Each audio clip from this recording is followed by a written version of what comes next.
Hello friends, मेरा नाम doctor आशीष ईश्वरदास अग्रवाल है। मैं paediatrician child specialist Nanded Maharashtra में प्रैक्टिस करता हूँ। इसके अलावा मेरा एक्सपर्टाइज है children education, behaviour and developmental problem और टीनेजर पे भी मैं काफ़ी काम करता हूँ। सबसे पहले आप सभी को कॉन्ग्रेचुलेशन कि आपके घर में नया बच्चा है। उसके केयर के बारे में इस लेक्चर में मैं आपके साथ डिस्कस करना चाहता हूँ।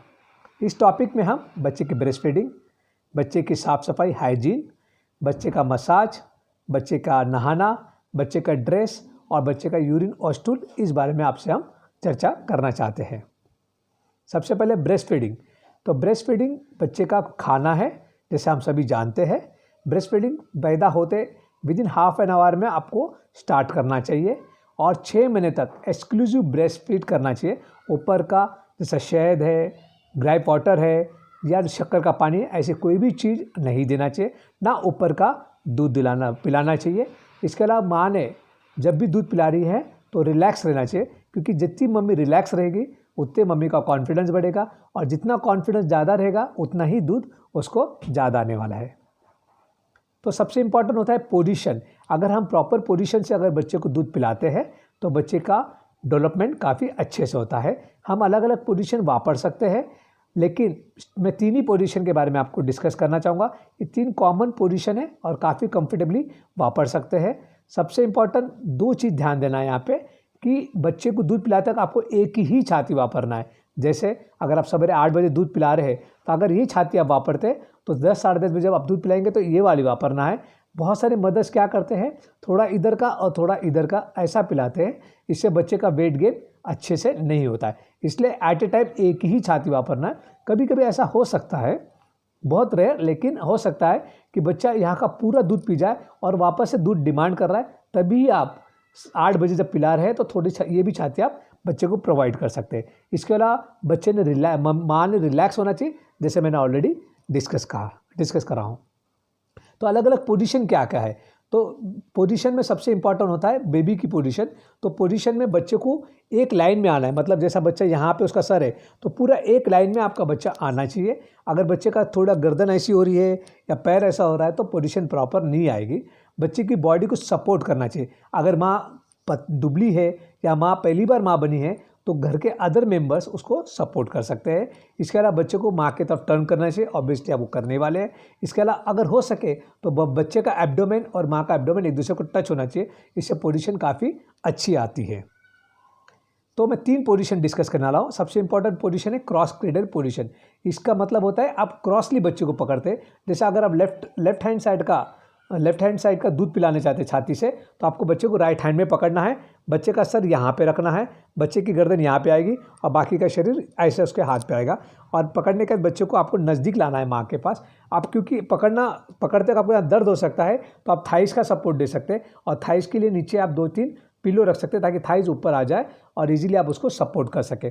और जब बच्चे को आप लेते हैं इस पोजीशन में तो जो माँ का दूसरा जो फ्री हैंड है वो ब्रेस्ट को पकड़ने में वापरना चाहिए। 4 उंगली नीचे और 1 उंगली ऊपर, और उसको दबा के निप्पल बच्चे के मुंह में डालना चाहिए। और डालते वक्त आपको ध्यान देना है कि ज़्यादा से ज़्यादा निप्पल और एरोला, निप्पल के जो पिछला बाकी का हिस्सा होता है वो ज़्यादा से ज़्यादा बच्चे के मुंह में जाए। अगर आप पिलाते हैं तो बच्चे को गैसेस के प्रॉब्लम नहीं होते हैं और बच्चे वोमिटिंग काफ़ी कम करते हैं। दूसरी पोजीशन होती है क्रेडल पोजीशन। वापस से मैं लेफ्ट हैंड साइड का ही बताऊंगा। जैसे मैंने क्रॉस क्रेडल में बताया था कि आपको राइट हैंड साइड से बच्चे को पकड़ना है, क्रेडल पोजीशन में आपको लेफ्ट हैंड साइड से ही पकड़ना है। बच्चे को यहाँ पे रखना है, सर गर्दन यहाँ रखना है और पूरा शरीर उसका नीचे जाएगा। बाकी के सभी चीज़ क्रॉस क्रेडल पोजीशन जैसी ही है और आपको वो वापरना है।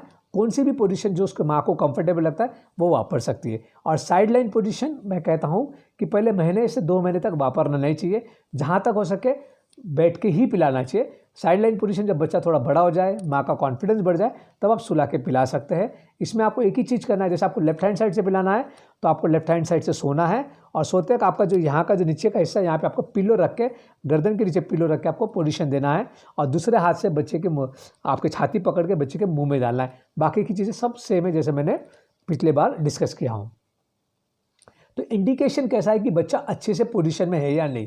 सबसे इंपॉर्टेंट है बच्चे का मुंह काफ़ी बड़ा हो जाता है, उस माँ की छाती, मैंने जैसे कहा निप्पल को नहीं खींचने देना चाहिए, एरोला को खींचना चाहिए। तो कम से कम एरोला दिखना चाहिए। बच्चे की नाक माँ की छाती से नहीं दबना चाहिए, वो फ्री रहना चाहिए। बच्चे का जो लोअर लिप है ऐसा टर्न हो जाना चाहिए। इसके अलावा बच्चे का जो चीन है माँ के छाती को टच होना चाहिए और बच्चा कंफर्टेबल होना चाहिए और साथ में माँ को दर्द नहीं होना चाहिए। अगर ये सब चीज़ें अगर होती है तो बच्चा बहुत अच्छे से दूध पिएगा और बच्चे का वजन भी काफ़ी अच्छे से बढ़ेगा। इसके अलावा बर्प करना चाहिए। दूध पिलाने का बर्पिंग इंडिया में की जाती है, ये आपको भी ही करना है। Burping should be done after every feed. अगर रात का भी टाइम है तो आपको फीड बर्प करना ही चाहिए। अगर बच्चा बहुत से बार ऐसा होता है कि दूध पीते पीछे बच्चा सो जाता है तो आपको तब भी बर्प करना है। पर्टिकुलरली 6 महीने तक तो आपको करना ही चाहिए। बर्प करते हैं आपको 5 से 10 मिनट तक बर्प करना है। कुछ बच्चे जल्दी डकार ले लेते हैं, कुछ बच्चे देर से लेते हैं। जब तक बच्चा डकार नहीं लेता है तब तक आपको बर्प करना है। कुछ बच्चों को गैसेस का प्रॉब्लम काफ़ी होता है तो हो सकता है कि आपको 10 मिनट से भी ज़्यादा बर्प करना पड़े। तो पोजीशन कौन सी बर्प करते हैं? अपराइट पोजीशन मतलब बच्चे को आप ऐसा पकड़ेंगे, ऐसा यहाँ पे बच्चे का छाती यहाँ पे रहेगा, उस बच्ची का चिन आपके शोल्डर पे आएगा और दूसरे हाथ से आप बच्चे को ऐसा बर्प करेंगे। दूसरी पोजीशन होता है कि आप बच्चे को अपने थाइस पे लिटाएंगे और ये हाथ पे उसका सर रख के उल्टा लिटाना है और ये हाथ पे सर रख के आपको ऐसा सर पकड़ना है और दूसरे हाथ से आपको ऐसा थपा के बर्प करना है। इंडिकेटर ऑफ सक्सेसफुल फीडिंग, ये बहुत कॉमन प्रॉब्लम होता है। पर्टिकुलरली जो पहली बार माँ बनती है ये बहुत ज़्यादा फील करती है कि मुझे दूध ही नहीं आ रहा है। दुनिया में दूध नहीं आ रहा ऐसा किसी को साथ नहीं होता है। हर माँ को दूध बहुत आता है। आप चाहे तो पड़ोसी का एक बच्चा लेकर उसको भी दूध पिला सकते हैं, इतना दूध होता है। बस आपका कॉन्फिडेंस अच्छा होना चाहिए और आप बच्चे को घड़ी घड़ी माँ के छाती पे लगाना चाहिए। फिर भी कुछ साइंटिफिक एविडेंस होते हैं जिससे पता चलता है दूध आ रहा है या नहीं आ रहा है। वो एविडेंस है बच्चा पेशाब काफ़ी अच्छा करता है, दिन में 8 से 12 बार करता है। बच्चे का वेट गेन 30 ग्राम पर डे होता है। बच्चा जब पीता है तो आवाज़ आती है पीने की और बच्चा पीने के बाद शांति से सो जाता है। और माँ में भी कुछ फीलिंग्स आती है, जैसे जिस साइड से आप दूध पिलाए वो छाती आपकी ब्रेस्ट सॉफ्ट हो जाता है और बच्चे के साथ साथ माँ भी रिलैक्स फील करती है और खुश रहती है। तो हमें कितनी बार पिलाना चाहिए? It depend upon baby to baby. कुछ बच्चे ज़्यादा बार पीते हैं, कुछ बच्चे कम बार पीते हैं, लेकिन पी रहा है नहीं पी रहा जैसे मैंने पिछले स्लाइड में कहा वो आपको देखना है। अगर आपके बच्चे का यूरिन अच्छा है, अगर वेट गेन अच्छा है और बाकी सब चीज़ें अच्छी है तो बच्चा अगर कम भी पी रहा है तो वो काफ़ी अच्छा ही होता है। उसमें कुछ बच्चे 8 से 12 बार पीते हैं। जैसे जैसे उम्र बढ़ती है बच्चा कम टाइम पीते हैं, लेकिन स्टार्टिंग में 8 से 12 बार पीते हैं। और कितने मिनट पिलाना चाहिए again it depend upon the child. कुछ बच्चे 20 से 30 मिनट पीते हैं और कुछ बच्चे बहुत फास्ट फीडर होते हैं, वो 10 मिनट में भी अपना दूध खत्म कर देते हैं। अब नेक्स्ट टॉपिक है बच्चे की हाइजीन। ये बहुत इंपॉर्टेंट है। माँ का दूध जितना इंपॉर्टेंट है उतना हाइजीन भी है, क्योंकि इससे बच्चा इन्फेक्शन नहीं होगा और बच्चा बीमार कम पड़ेगा। तो सबसे पहली चीज़ है बच्चों को एक सेपरेट रूम पॉसिबल है तो ज़रूर दीजिए, जिसमें बच्चा और माँ, जच्चा और बच्चा दोनों तो रहेंगे। इसके अलावा सिर्फ एक मेंबर हो सकता है, उसकी नानी या दादी या और कोई भी सीनियर मेंबर उस रूम में रह सकता है। जहाँ तक हो सके जब तक बच्चे का वजन 4 किलो नहीं होता है आपको दूसरे मेंबर्स को रूम में अलाउड नहीं करना चाहिए। इफ़ पॉसिबल 6 महीने तक अलाउड मत कीजिए, इससे बच्चों को इन्फेक्शन होने के चांसेस काफ़ी कम होते हैं। बस जो भी मेंबर जिस बच्चे को अटेंड करता है, जैसे उसकी मम्मी, दादी या नानी, उनका पर्सनल हाइजीन भी उतना ही इम्पॉर्टेंट है। उन्होंने डेली नहाना चाहिए, उनके नेल्स कट करना चाहिए, इंटरमिटेंटली हाथ धोते रहना चाहिए और इफ़ पॉसिबल बच्चे को हाथ लगाने के पहले रूम में डिसइंफेक्टेंट रखिए और हाथ लगाने के पहले डिसइंफेक्टेंट से हाथ क्लीन करके बच्चे को हाथ क्लीन करके बच्चे को टच करना चाहिए। बच्चे की पर्सनल हाइजीन के बारे में बताना चाहूँगा मैं यहाँ। सबसे इम्पॉर्टेंट उसके नेल्स, बच्चे के नेल्स को कट करना ही चाहिए। अगर हम नेल्स को नहीं कट करते तो वहाँ पे इन्फेक्शन, जब बच्चा मुंह में डालेगा उंगली तो उससे इन्फेक्शन हो सकता है। इसके अलावा नेल्स से बच्चा अपने आप को इंजर भी कर सकता है, तो नेल्स कट करना चाहिए। आजकल स्पेशल नेल कटर होते हैं बच्चों को कट करने के लिए। और ये ध्यान देना है कि बच्चा जब सो रहा है तभी आपको उसके नेल्स कट करना है और उसको इंजरी नहीं हुई इसके आपका केयर करना है। इसके अलावा आँखें को क्लीन करना चाहिए। जब तक बच्चा अच्छे से आँखें नहीं खोलता है एटलीस्ट तब तक बच्चों की आँखें क्लीन करना चाहिए। क्लीन करते वक्त एक स्टेराइल गॉस पीस, मतलब कॉटन का स्टेराइल पीस या एक रुमाल, धोए वाला साफ़ सुथरा रुमाल लीजिए, गुनगुने पानी में उसको डुबाइए, एक्स्ट्रा पानी को निकाल दीजिए और आँखों के इस साइड से इस साइड तक क्लीन कीजिए। इसके अलावा अगर बच्चे के आँखों में लाल हो रही है, बच्चे की आँखें चिपड़ रही है, बच्चे की आँखों में वाइट स्पॉट दिख रहा है या बच्चों की आँखों से कंटिन्यू वाइट पानी आ रहा है तो आपको डॉक्टर से कंसल्ट करना चाहिए। इसके बाद कान की सफाई के बारे में आपको बताना चाहूँगा। सेम स्टेराइल गॉस पीस या एक रुमाल ले सकते हैं।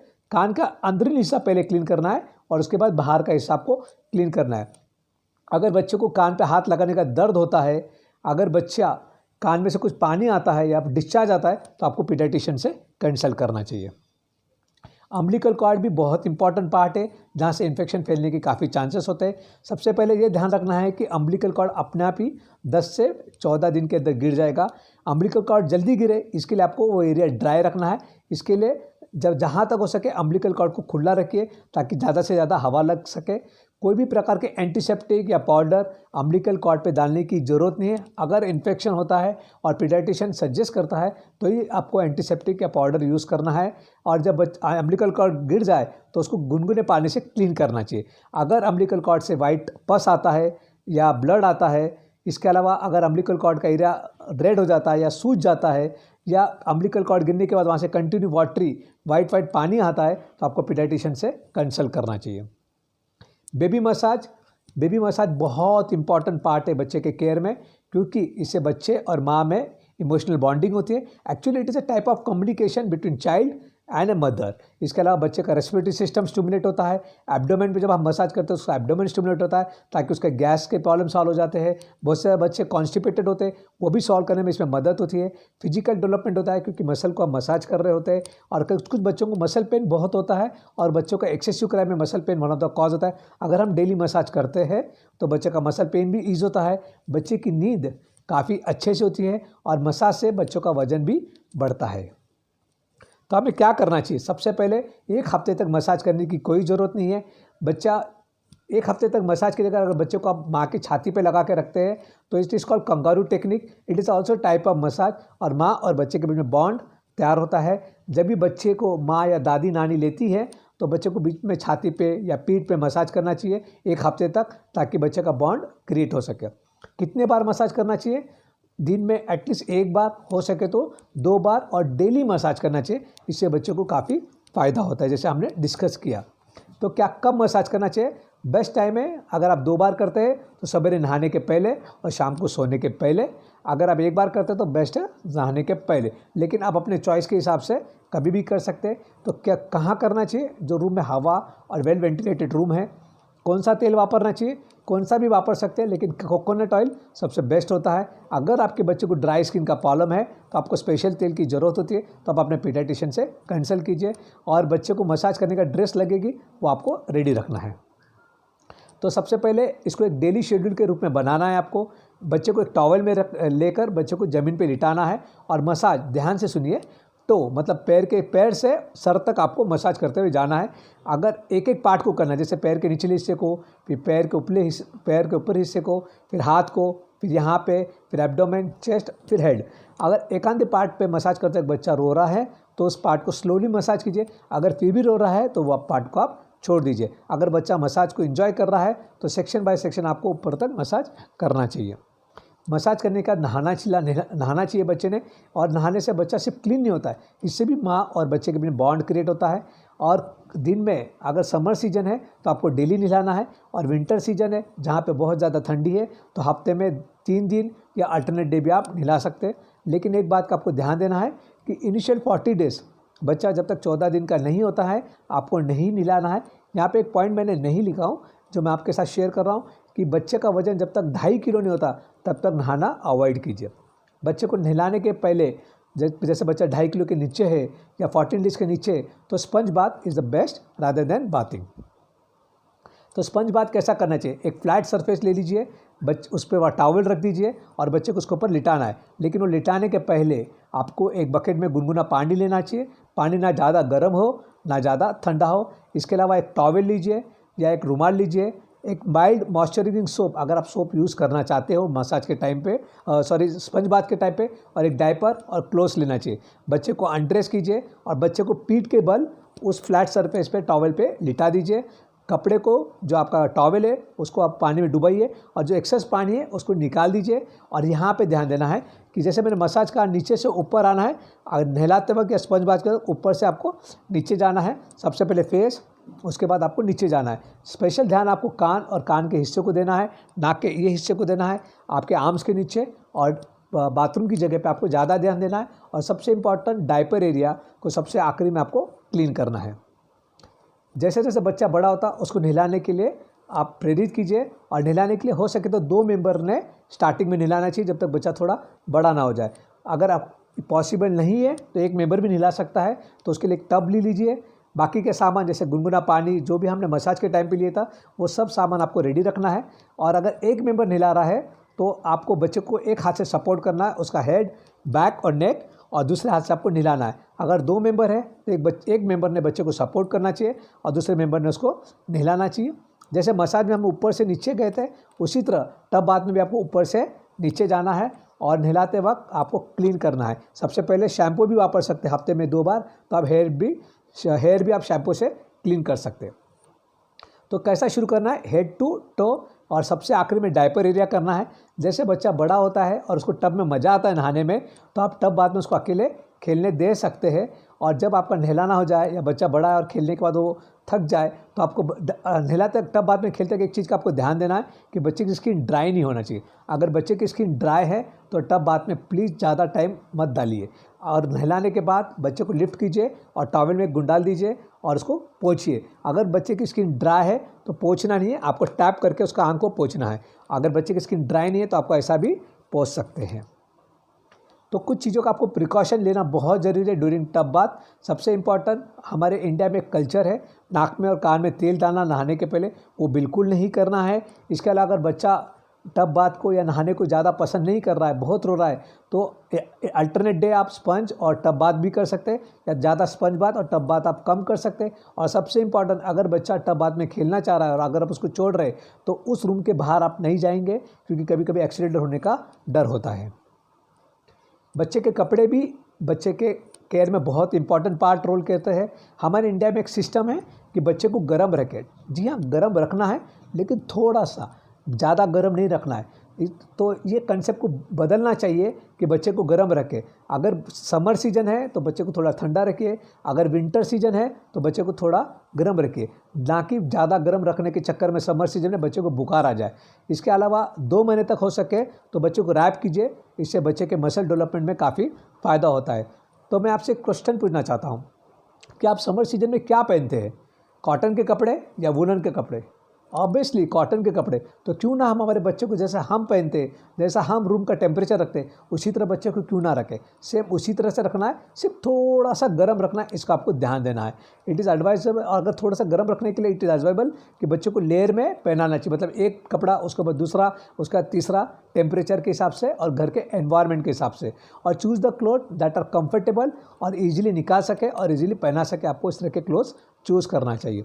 इसके अलावा मैं यहाँ एक बात शेयर करना चाहूँगा कि ज़्यादा कपड़े मत खरीदिए, क्योंकि बच्चे बहुत जल्दी बड़े हो जाते हैं और ये कपड़े आपके वेस्ट हो जाते हैं। तो समर सीजन में क्या करना है, अगर बहुत ज़्यादा गर्मी पड़ती है जैसे हमारे एरिया में पड़ती है, तो आप सिंगल कॉटन का एक कपड़ा बच्चे को पहना सकते हैं। सर पे, अगर बच्चा बहुत छोटा है तो सर पे कॉटन का आप बांध सकते हैं, लेकिन अगर बच्चा बड़ा है तो वो भी बांधने की आपको ज़रूरत नहीं है। लेकिन आप घर के बाहर जाते हैं तो आपको सर पे बांधना है।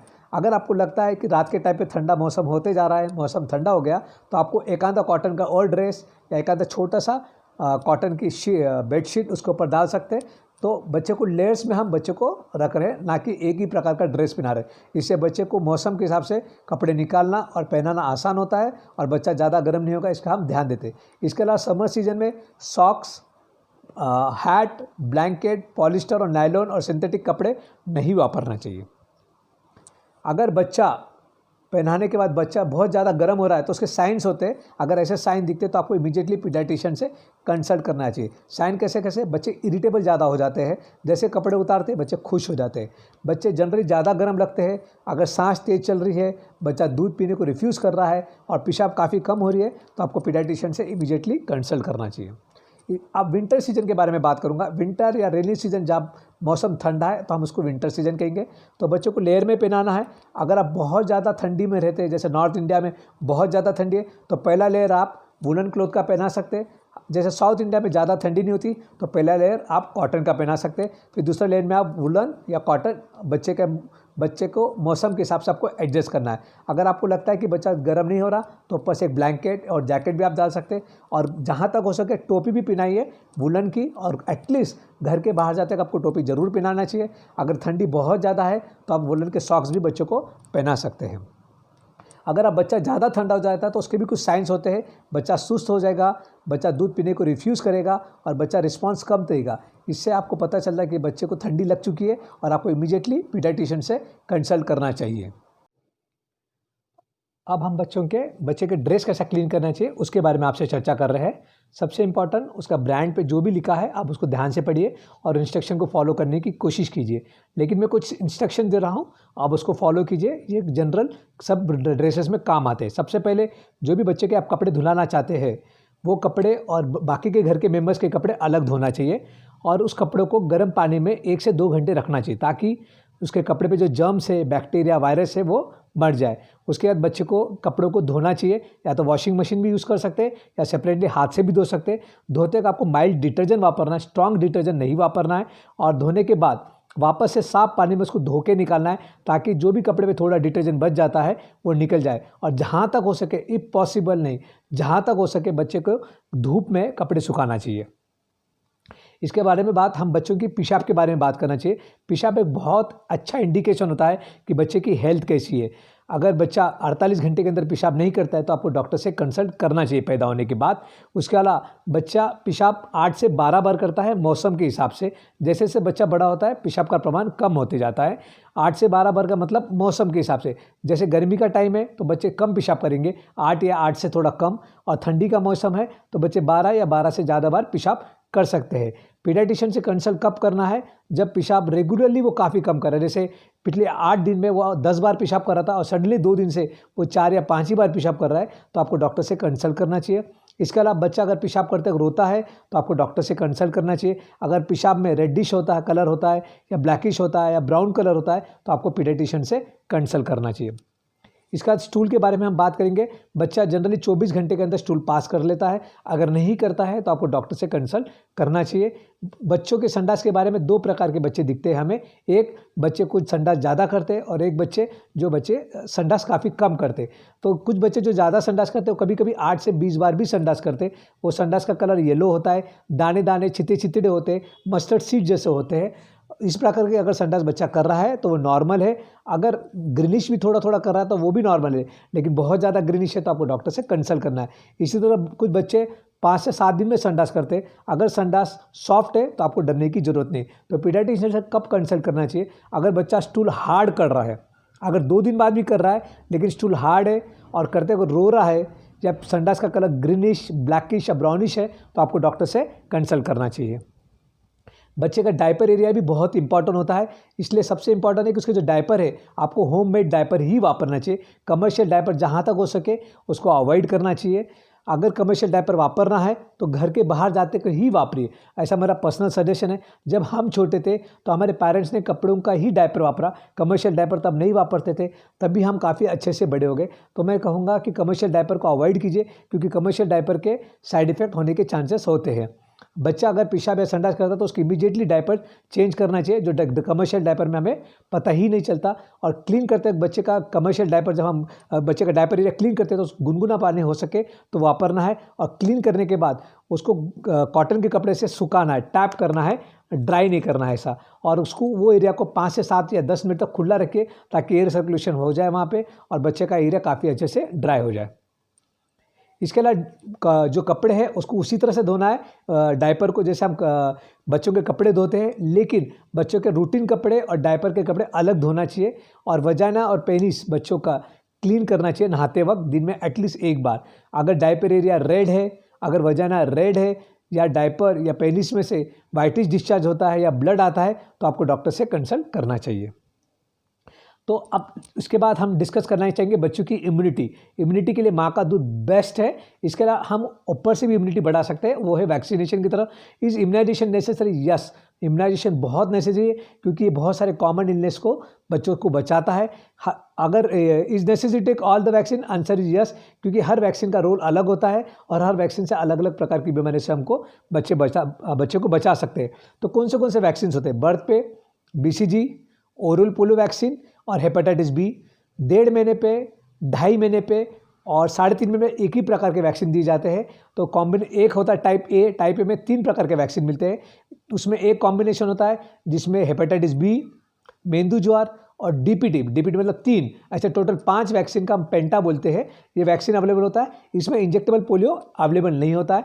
दूसरा कॉम्बिनेशन होता है हेक्सा, जिसमें डीपीटी, हेपेटाइटिस बी, मेंदू ज्वर और पोलियो इंजेक्शन होता है, इसको हम हेक्सा बोलते हैं। हेक्सा में भी 2 टाइप के होते हैं, एक पेनफुल और एक पेनलेस, आप जो वापरना चाहे वापर सकते हैं। और दूसरा वैक्सीन होता है 1.5 महीने, 2.5 महीने और 3.5 महीने में निमोकोकल वैक्सीन, जो निमोनिया से बचाता है, और रोटा वायरस वैक्सीन, जो संडास उल्टी से बचाता है। जब बच्चा 6 महीने का होता है तो हमें फ्लू वैक्सीन देना होता है। जब बच्चा 7 महीने का होता है तो फ्लू का सेकेंड डोज दिया जाता है। 9 महीने पे MMR दिया जाता है। 10 महीने पे टाइफाइड कॉन्जुगेटेड वैक्सीन दी जाती है। और जब बच्चा 1 साल का होता है तो हेपेटाइटिस A वैक्सीन दी जाती है। बहुत सारे पेरेंट्स को ऐसा लगता है कि गवर्नमेंट वैक्सीन ही ज़रूरी है, बाकी की जो प्राइवेट में वैक्सीन मिलते हैं वो ज़रूरी नहीं है। आपका ख्याल, आपके विचार गलत है। मैं आपको एक्सप्लेन करना चाहूँगा ऐसा क्यों। देखिए, अगर आप जब छोटे थे, जो आपको वैक्सीन दी गई उससे कहीं ज़्यादा वैक्सीन आपके छोटे बच्चे को दी गई। अगर आपका कोई बच्चा 5 साल पहले पैदा हुआ और दूसरा बच्चा अब पैदा हो रहा, तो उसको भी एडिशनल 1 या 2 वैक्सीन मिल रही है, जो पहले गवर्नमेंट नहीं देती थी।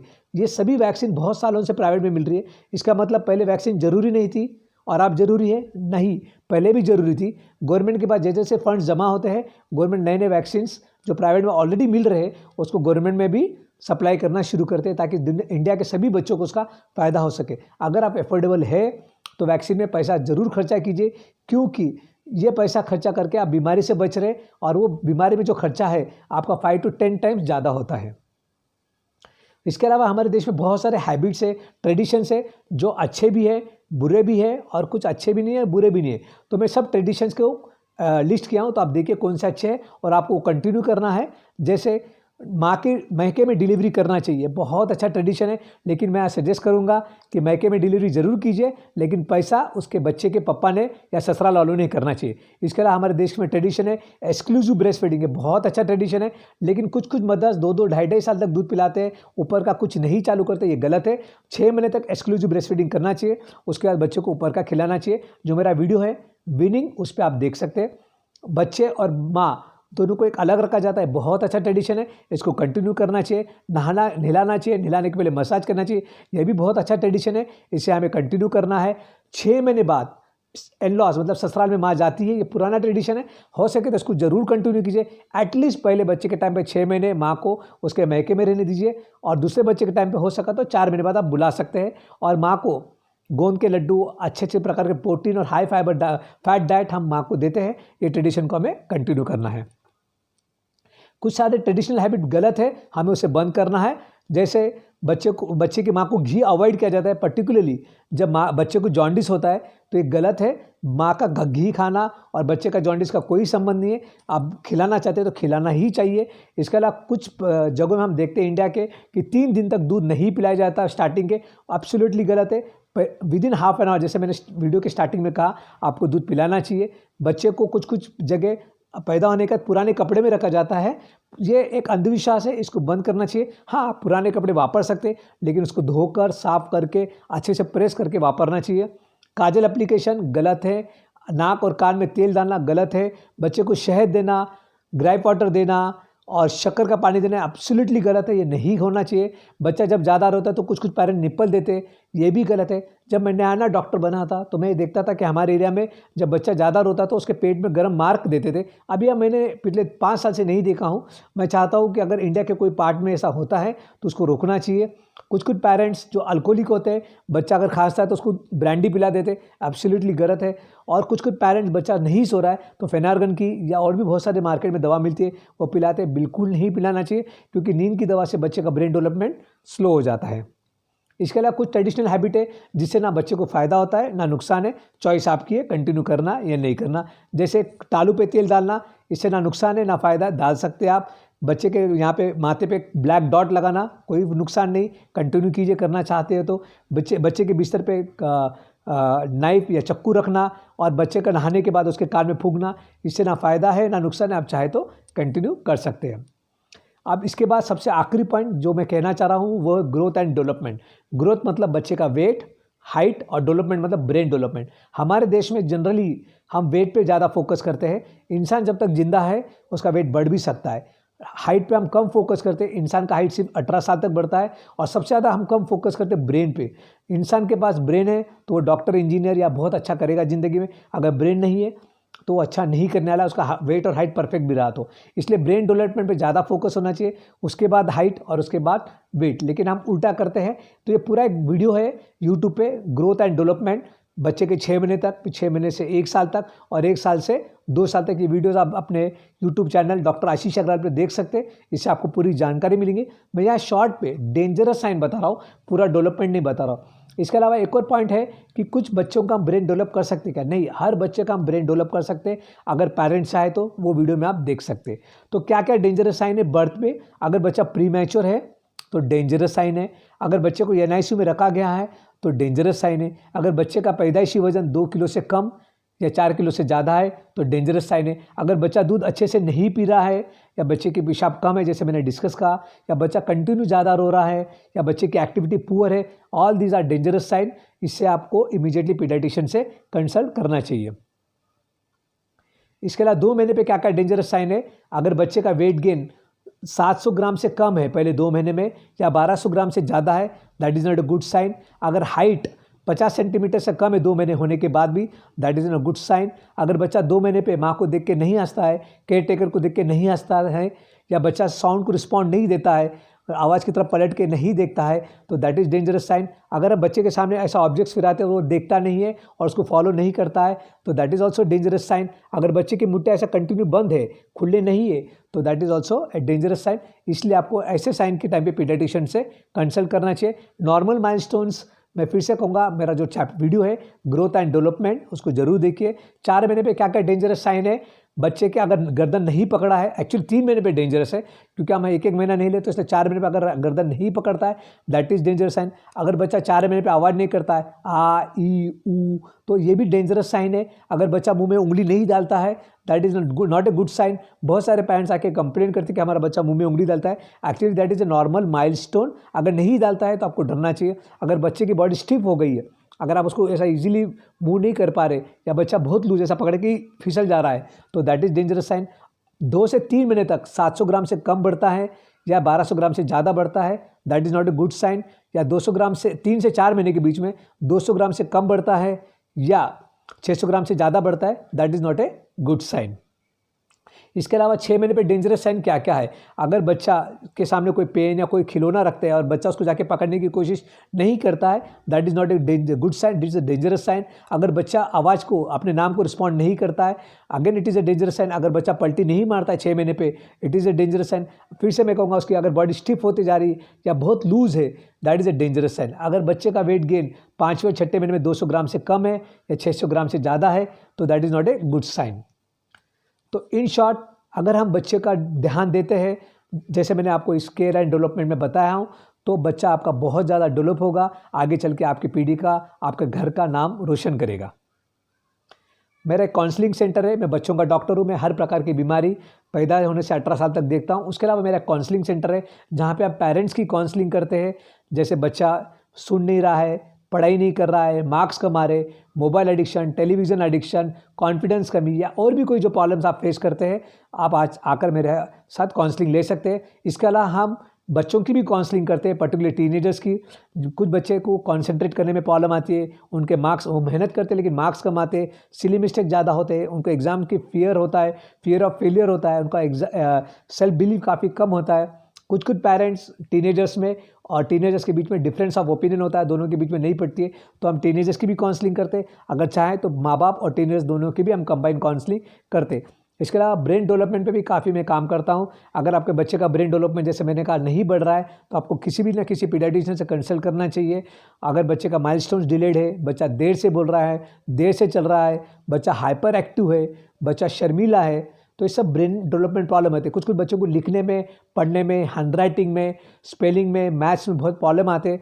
This are called learning disability. ऐसे भी बच्चे मेरे पास ला सकते हैं, इसको हम स्लो लर्नर्स भी कहते हैं। तो ऐसे बच्चों का हम काउंसलिंग और ट्रीटमेंट चालू करते हैं। तो इसके लिए आप मेरे हॉस्पिटल को कांटेक्ट कीजिए। अगर आप नांदेड़ में नहीं रहते हैं तो ये चीज़ें हम ऑनलाइन भी कर सकते हैं। नीचे एक नंबर दिया गया, आप उस नंबर पर व्हाट्सअप मैसेज भेजिए, तो मैं आपको ऑनलाइन काउंसलिंग के लिए हाँ कहूँगा। अगर आप ये सब चीज़ें देखना चाहते हैं, पढ़ना चाहते हैं, तो मेरे 3 बुक है 2 से 6 साल के लिए, हसत खेलत बाल विकास, 6 से 13 साल के लिए बाल संस्कार, तो ये बुक आप खरीद के पढ़ सकते हैं। और जो भी हम आर्टिकल्स लिखते हैं, जो भी हम वीडियोस बनाते हैं, हम कोई ना कोई हर सोशल मीडिया पे डालते हैं। ये पूरी सोशल मीडिया की लिस्ट है, अगर आप चाहें तो इसको ज्वाइन कर सकते हैं। सबसे पुराना सोशल मीडिया फेसबुक पे है पॉजिटिव पेरेंटिंग, और यूट्यूब पे डॉक्टर आशीष अग्रवाल। इस पे आप पुराने वीडियोस और पुराने आर्टिकल्स, ब्लॉग्स पढ़ सकते हैं। इससे आपको पेरेंटिंग में, बच्चे के एजुकेशन में फ़ायदा होगा। अगर आप चाहते हैं कि वीकली आपको 2 आर्टिकल्स, ब्लॉग्स या वीडियोस चाहिए, तो एक व्हाट्सअप नंबर सामने दिख रहा है, उस पर मैसेज भेजिए ज्वाइन मी, तो मैं आपको ज्वाइन करूँगा। तो इससे आपको हर हफ्ते कुछ ना कुछ मैसेजेस, वीडियोस मिलने वाले। तो मैं थैंक यू कहना चाहूँगा कि आपने मेरा लेक्चर सुना। आई होप कि ये लेक्चर से आपको आपके बच्चे के केयर, ब्रेन डेवलपमेंट और सभी चीज़ों में फ़ायदा होगा। अगर आपको लगता है इससे फ़ायदा होने वाला है, तो इस वीडियो को ज़रूर लाइक कीजिए और हमारे चैनल को सब्सक्राइब कीजिए। Thank you very much. अगर आपको ये वीडियो अच्छा लगा तो चैनल को सब्सक्राइब कीजिए और बेल आइकन को दबाइए